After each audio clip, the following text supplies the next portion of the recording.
ناظرین السلام علیکم، نئی ویڈیو میں خوش آمدید۔ ناظرین گرامی، بہت بڑی بریکنگ نیوز آپ کے سامنے میں رکھنے جا رہا ہوں، تو ویڈیو کو شروع سے لے کر اینڈ تک پورا دیکھیں۔ ناظرین گرامی، پاکستان کا آل ویدر فرینڈ چائنا پاکستان کے ساتھ کندھے سے کندھا ملا کر کھڑا ہو گیا۔ چین کی جانب سے پاکستان کو ایسا ہتھیار دے دیا گیا جس سے بھارت کی روح تک کانپ اٹھی۔ JF-17 تھنڈر اور خطرناک ترین طیاروں میں استعمال ہونے والا PL-15 میزائل کی پوری کھیپ جو ہے وہ پاکستان روانہ کر دی گئی۔ پورا بھارت کانپ اٹھا۔ ویڈیو کی تفصیلات میں آگے بڑھنے سے پہلے آپ سے چھوٹی سی گزارش ہے کہ ہماری ویڈیو کو لائک کر دیں، چینل کو سبسکرائب کر کے بیل آئیکن پر ضرور کلک کر دیں۔ بہت بڑی بریکنگ نیوز آپ کے سامنے میں رکھنے جا رہا ہوں کہ پاکستان کا آل ویدر فرینڈ چائنا اس وقت میدان میں آ گیا ہے۔ چائنا پاکستان کے ساتھ کندھے سے کندھا ملا کر کھڑا ہو چکا ہے۔ چائنا پاکستان اور بھارت کی جنگ میں پاکستان کے لیے اہم کردار ادا کر سکتا ہے، اور کہا جا رہا ہے کہ چائنا کے وزیر خارجہ اور پاکستان کے وزیر خارجہ کی اہم ملاقات بھی جلد ہونے والی ہے۔ ٹیلی فونک گفتگو ہوئی ہے جس میں چینی رہنما جو کمیونسٹ پارٹی آف چائنا کی مرکزی کمیٹی کے پولیٹیکل بیورو کے رکن بھی ہیں، انہوں نے اسحاق ڈار نے انڈیا کے زیر انتظام کشمیر میں حملے کے بعد اسلام آباد اور دہلی کے درمیان تازہ ترین کشیدگی کے بارے میں آگاہ کیا ہے۔ چینی خبر رساں ادارے شنہوا کے مطابق وانگ یی نے اس موقع پر کہا ہے کہ چین پیش رفت کو قریب سے دیکھ رہا ہے۔ انہوں نے اس بات پر زور دیا کہ دہشت گردی کا مقابلہ کرنا پوری دنیا کی مشترکہ ذمہ داری ہے۔ پاکستان کی مضبوط انسداد دہشت گردی کی کوششوں کے لیے چین کی مسلسل حمایت کرتا رہے گا۔ شنہوا کے مطابق وانگ یی نے نوٹ کیا کہ چین تیز اور منصفانہ تحقیقات کی وکالت کرتا ہے اور اس کا خیال ہے کہ تنازع انڈیا یا پاکستان دونوں کے بنیادی مفادات کو پورا نہیں کرتا اور نہ ہی اس سے علاقائی امن اور استحکام کو کوئی فائدہ ہوتا ہے۔ انہوں نے مزید کہا کہ چین کو امید ہے کہ دونوں فریق تحمل کا مظاہرہ کریں گے۔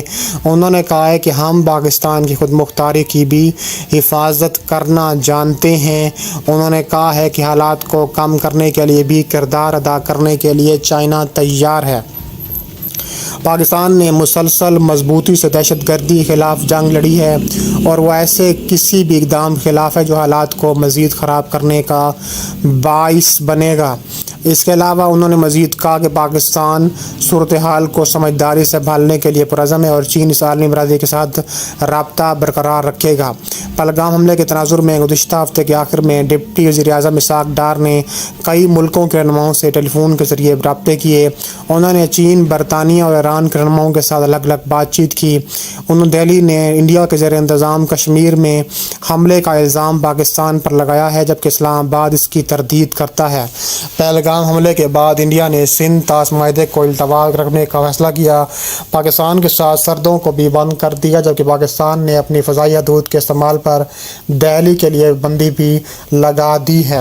دوسری جانب کہا جا رہا ہے کہ چین کی جانب سے خطرناک ترین PL-15 میزائل جو ہے وہ پاکستان کو فراہم کر دی گئے ہیں۔ پاکستان اور بھارت کے درمیان بڑھتی ہوئی کشیدگی کے درمیان رپورٹس منظر عام پر آئی ہیں جس میں بڑا دعویٰ کیا گیا ہے کہ پاکستان بہت طویل فاصلے تک مار کرنے والے PL-15 میزائل جو کہ پاکستان فضائیہ کی جان بھی سمجھا جاتا ہے، اب چین کے جدید ترین فضائے مار کرنے والے میں ایکسپریس ڈلیوری دی ہے۔ مزید پاکستان کو کہا جا رہا ہے کہ JF-17 تھنڈر لڑاکا طیارے بلاک 3 PAF نے اپنی جدید ترین ایئر ٹو ایئر PL-15 کی تصویر بھی جاری کی ہے جو ایئر میزائل سے لیس ہے اور اس کی دوہری ریک پر لیس ہے۔ کلیش رپورٹ کے مطابق جو بڑے پیمانے پر دفاع کے بارے میں رپورٹ کرتا ہے، اس کے تقریباً 5 لاکھ پیروکار ہیں۔ دعویٰ کرتا ہے کہ میزائل چین کی پیپلز لبریشن آرمی کے اندرونی ذخیرے سے لیے گئی ہیں اور کہا جا رہا ہے